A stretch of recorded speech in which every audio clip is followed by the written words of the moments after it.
We're reaching a point now where there are multiple generations working in a single workplace. And I think that provides us with a lot of opportunity and a lot of chances to actually learn to collaborate a lot more effectively together. And that in turn is a huge opportunity for leaders, teams, and companies to move forward with change in a positive way. So, keeping everything simple, let's talk about collaboration.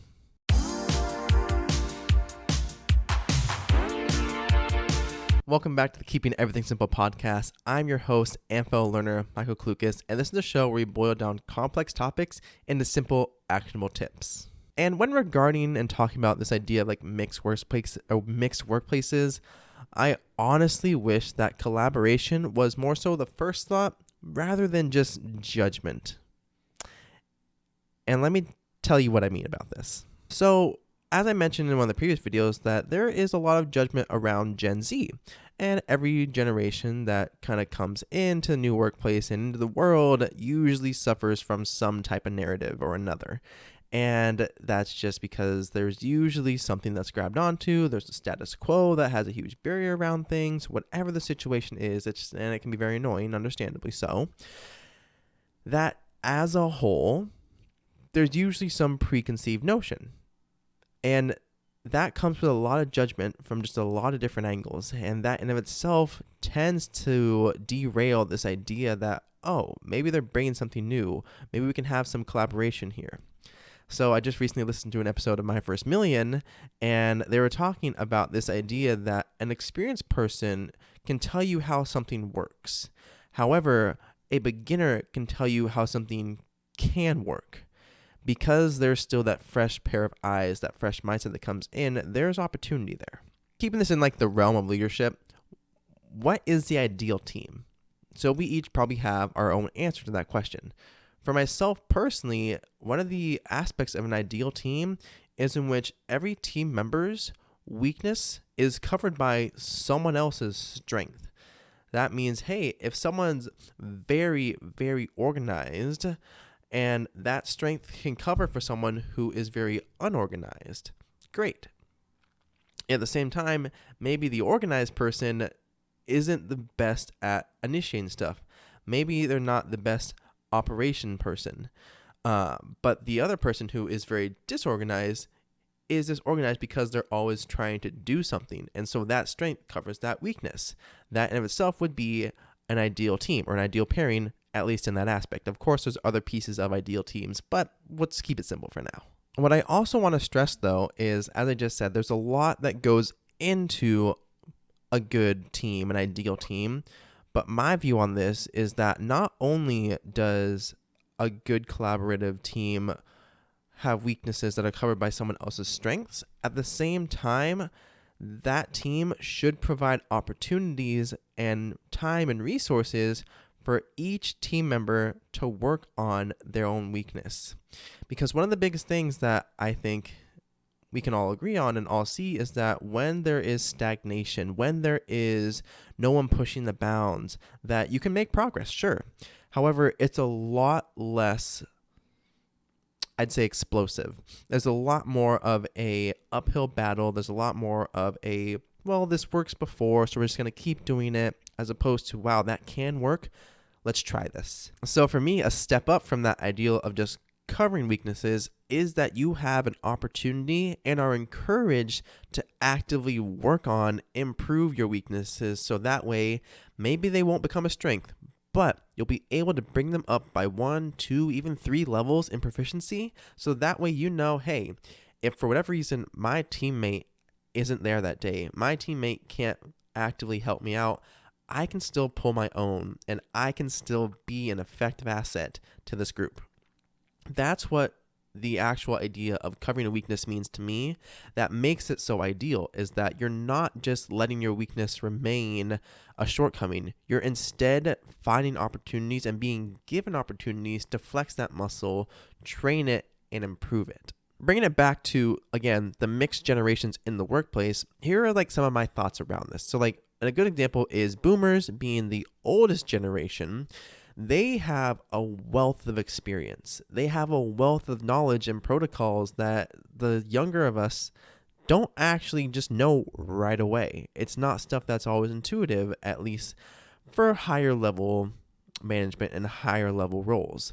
But as a whole, it still stands to reason that they have work experience, they have career and life experience that we can draw from and learn from. And the best way I put it, and the best way that most people tend to put it, is that they made the mistakes so that we don't have to.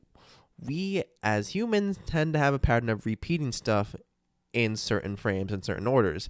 But this is a way in which boomers, or those, the baby boom generation, I keep saying boomers, I don't mean it as a, insult at the current moment in time. It's just what came to mind. Baby boomers are able to bring forth so much experience and knowledge that they can help build up the younger generation. They can help build up Gen Z, those of us that are entering the workforce at a very different time or in a very different place than they did. And I kind of lump together at this point baby boomers and Gen X in this kind of conversation because both of them are older than millennials and Gen Z. And from there, that means they've had more time to live in their careers, live out their lives, and develop a more professional protocol, help develop what is the status quo today, and help people learn about what is the professional way to do about something? What is something that's worked well in the past that you can learn from? What's something that didn't work well in the past that I don't want you to repeat? This is the conversation that I think needs to be had, because that in right there is a good way to mix together the two strengths and help cover each other's weaknesses. And I'll explain more about that in a little bit here, but I'm just going to keep going through the list here, because then the next one is millennials. And I'd say they're more of like the bridge between the two ends of where they can relate to the younger them to Gen Z and the older them to Gen X and baby boomers. And so they can help bridge that conversation, bridge that gap in which maybe someone of Gen Z who is like 18 years old is going to have a much harder time, potentially relating to someone who's in their 60s or 50s. But someone on the older end of the millennial generation would be able to do so and hopefully still be able to have a conversation and have a productive conversation with someone of Gen Z. And then that brings us to the final category, which of course is Gen Z. So as I said, an experienced person, and this is again quoting My First Million, an experienced person will tell you how something works, but a new person, a beginner, will tell you how something can work, or at least the opportunity there. And that's what Gen Z brings. It's a fresh perspective, it's fresh ideas, new opportunities, and new chances to change things up. And again, change is scary. So that sometimes comes off a bit wrong or a bit abrasive. But that is something that we bring, which I believe is a good strength. So the conversation as a whole about, Gen Z being lazy, being entitled, the rise of quiet quitting was a big thing as well. This is a narrative that, again, has been pushed on, I think, at this point, just the past 3 generations too, according to my knowledge, of millennials also being the first to really popularize job hopping. So company loyalty was on decline because they know opportunities exist elsewhere. They want to be paid what they're worth, which, again, why wouldn't you? And then being able to actively go from one career to the next, trying to find out what you love and what makes the most sense to you. They popularized that, and they were called lazy for it. They were called unloyal for it.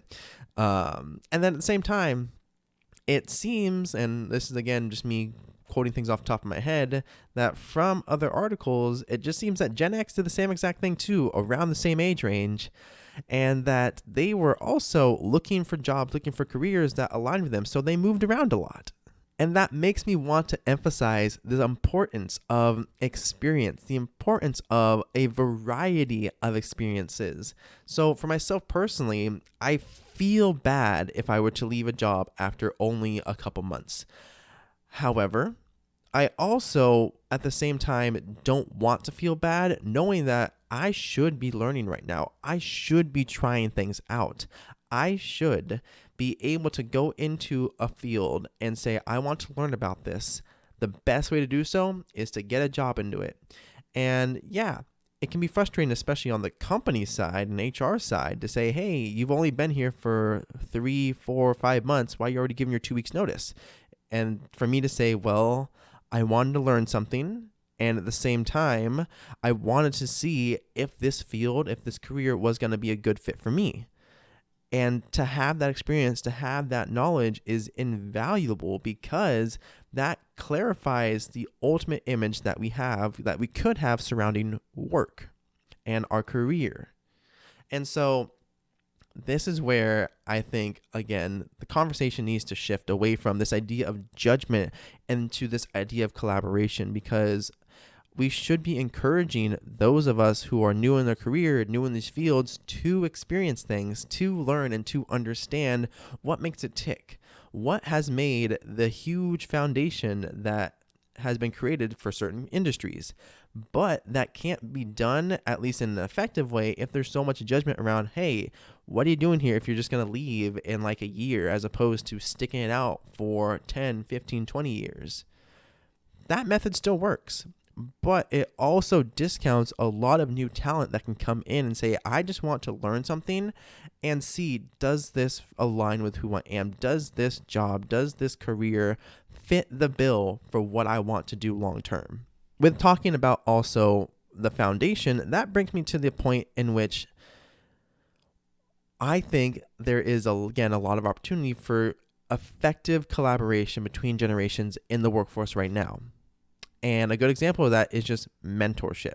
So a lot of Gen Z, and this again seems surprising to some people, but it makes sense to me, is that we do want to be able to actually go back to the office. We may not want to be in the office all the time, but that's not something that's going to necessarily be, it can't happen. The idea of like hybrid work, still having the chance to build office relationships, still having the chance to work in person with people we know is invaluable. We know it's important. And if there are more opportunities to do so, I think that'd be phenomenal for everybody, for the companies, for the team, for the leaders, for the team members themselves.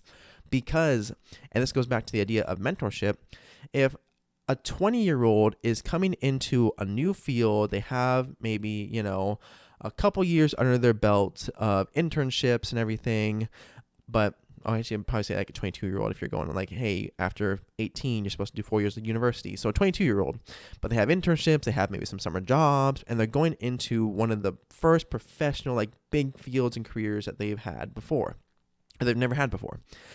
And at that point, one of the opportunities there is that a millennial, a Gen Xer, a baby boomer, someone takes them under their wing.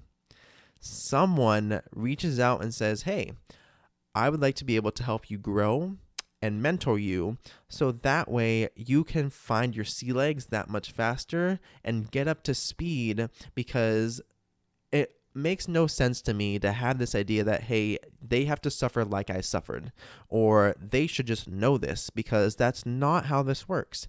Again, using my example of fax machine, you're not necessarily taught how to send a fax in college. But we are taught instead to find mentors. We are taught instead to be able to build positive working relationships, because that is what's going to catapult our careers forward and our lives forward, because there's something so valuable in a good mentor and mentee relationship. And this doesn't mean just having like one person, one mentor. It does mean finding other mentors in other parts of your life, because again, I'm 23 right now, and if I'm working with someone who's 30, 40, 50, whatever it is, then I'm going to look at them and say, I want to know what your life is like. How did you get there? What did you do? What are some of the mistakes that you made that I don't want to have to make, that I don't want to have to repeat? And this is, again, something that frustrates me, because I have a lot of pride in my ability to find things out and figure it out on my own, and still recognizing the fact that it's just going to be easier and less impactful, or actually I would say not impactful, but less of a drain on my time and resources to have someone help guide me along and shave off 1, 2, 3 years, even decades worth of mistakes that they learned and that they learned from that I don't have to make.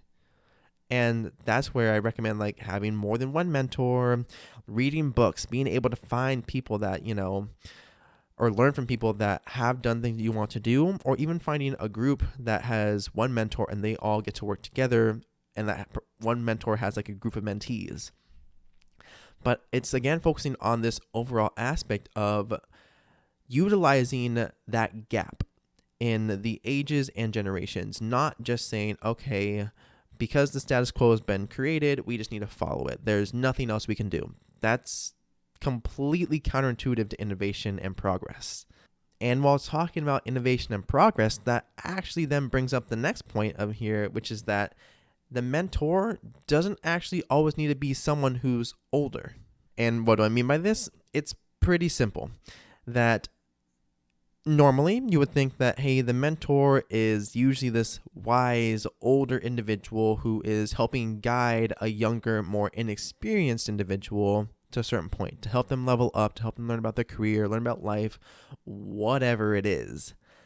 However, there is a lot of benefit in switching that and having a younger person actually be the mentor to someone who's older. And so I saw a clip earlier on Instagram, which was talking about how someone was being paid so much less than their boss, and their boss was struggling to make a PDF. They were constantly asking them these very basic computer questions and computer skills that, again, those of us in the digital native space would probably understand a bit more intuitively, but at the same time, that is a prime example to show that, hey, it's not just an older individual that has experience and knowledge that they can bring to the table and help someone younger than them. A younger person has actually the same ability to help bring up to speed someone older. So the computer and technology is usually the best example because it's the easiest to go with, to say, hey, if you're mentoring someone older than you, then it's keeping them up to date potentially. It's saying, hey, this is some of the latest stuff that's happening. Here's some trends that are going on right now. Here's why it seems to be happening. Here's an update that happened on the computer recently. It's just finding that common ground of progress and change, and not having judgment be the core reason and the core driver of actually having these conversations, because that just results in criticism, and there's no such thing as constructive criticism, because criticism as a whole tends to just suck. So having that inverse relationship, not only does the mentor have to be able to teach the mentee, it should also be that the mentor is taught something by the mentee themselves. That makes sense? I feel like that makes sense. I'm getting away from myself here, but just as a whole, that's what I mean, is that the mentor can be of any age, truly. And what you choose to learn from them also can be anything as well. And as I talked about a couple episodes ago about Gen Z being like the top of the firing list for managers and leaders, this idea that the generations can't work together is completely bogus and so annoying, because there's so much opportunity there. And I keep going back to that because it's true. The status quo exists, and at the same time, the status quo needs to be disrupted, because it's just the way things have been done. Just because it's the way that the company's always done something, or the way that the team's been formed, that doesn't mean there's not room for something different. That doesn't mean there's not room for growth and change and new opportunities. That's something that I think needs to be truly emphasized, to know that it doesn't matter that that's always the way things have been done. Sure, there's some pieces in there that are best practices for a reason, but that doesn't mean other parts of the process, other parts of the team, other parts of the company can't be reevaluated and upgraded and changed because someone came in with a new idea and helped someone else initiate that change. And sure, someone on the young side of Gen Z might have a harder time working with someone on the older end of the millennial or Gen X spectrum, but it's not impossible.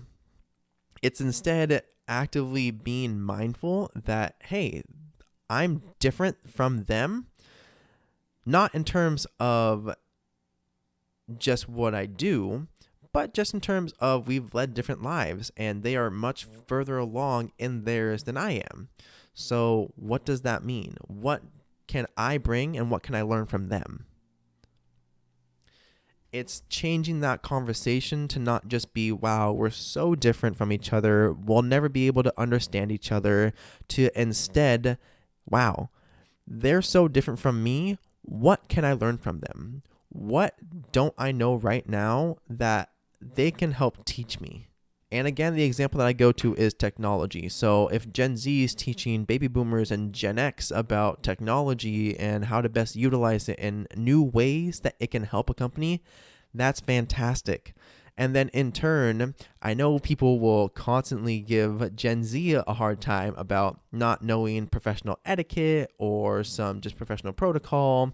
That's an opportunity there for Gen X and baby boomers to return the favor and then help Gen Z level up what they don't know, because not all of it is intuitive.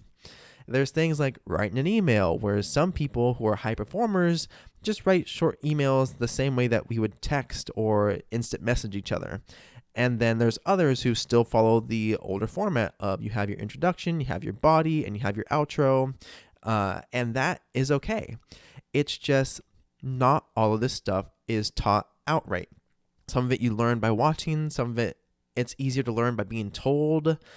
But as a whole, that's where the opportunity lies, to have that cross of information that will allow everyone to hopefully gain something and come away from it that much better. And just as like a personal side here, the piece that really just makes the most sense to me is having a mentor, first and foremost, but also having a workplace that actually encourages this type of behavior, that, oh, you don't know something, let's find out the answer together. If you don't know something, let me teach you, and teach you without judgment, because again, a 22-year-old going into their first job or into the first full step of their career is not going to know as much generally about the person, or is the same as the person who is 3 times their age or 2 times their age and much further in their career. They won't know the same amount. They won't have experienced the same amount. So that's an opportunity to teach them and help bring them up to speed. Not because they have to suffer the way you suffered or you have to learn the way you learn, but because just as a bare bones notion, you can help them do more and in turn help you learn more. So in a workplace that legitimizes or emphasizes this idea of just taking information, taking resources, and taking credit, whatever it is, that's not sustainable. Sure, you can build large companies at it. We've seen it happen over and over again. But at the same time, this idea of collaboration is so much more impactful in terms of building something that's sustainable. Between the generations that are all working together now, there does need to be this idea of give and take, to not have it be transactional and say, because I did this, then quid pro quo, you got to do this for me. Instead of, hey, if there's someone who's 40 years old, who's a manager, it says, hey, I had your role when I first started. I don't remember all of it, but here's actually what I can tell you now that would be super helpful. Here's what I can tell you now that I wish I knew when I first started. So you don't have to learn this the hard way. Instead, you can focus on becoming the best version of yourself here in this team, because that's going to provide so much more value to me and to you. So let me give that information to you, and you take that and run with it. And at the same time, someone else can bring it and say, hey, this is something that I did at another job, and I wanted to give that information to you and see what can happen and what we can do if we implement it, and give us the chance to try this out. And then the manager leader can take that. So I emphasize just the unconditional idea of give and take for the overall benefit of the group, the team, and just the individual as well. It's not impossible for the generations to work together. It is by no means a wall that can't be moved or passed through or crossed. The generations have different strengths, they have different weaknesses. And again, the ideal team is all about finding some way to not only have your weakness covered, but have it level up. Learn from it, strengthen it, so that way everybody comes away from a team, from a company, from a career, knowing more, feeling more confident, being able to push the bounds that much better, and do so from a spirit of collaboration instead, not from this place of judgment. And so if we embrace that opportunity, I do believe that there is so much more that we can do as a whole. Keeping everything simple. Thank you guys so much for watching or listening to this episode. Feel free to subscribe on YouTube, follow me on your favorite podcast app, and don't forget to leave a rating as well as a rating on the iTunes store. Comment down below, what is one way that you wished teams would collaborate between generations today? I hope you have an amazing day, you amazing people, and I will see you all in the next video or on the next podcast. So go out there and do great things.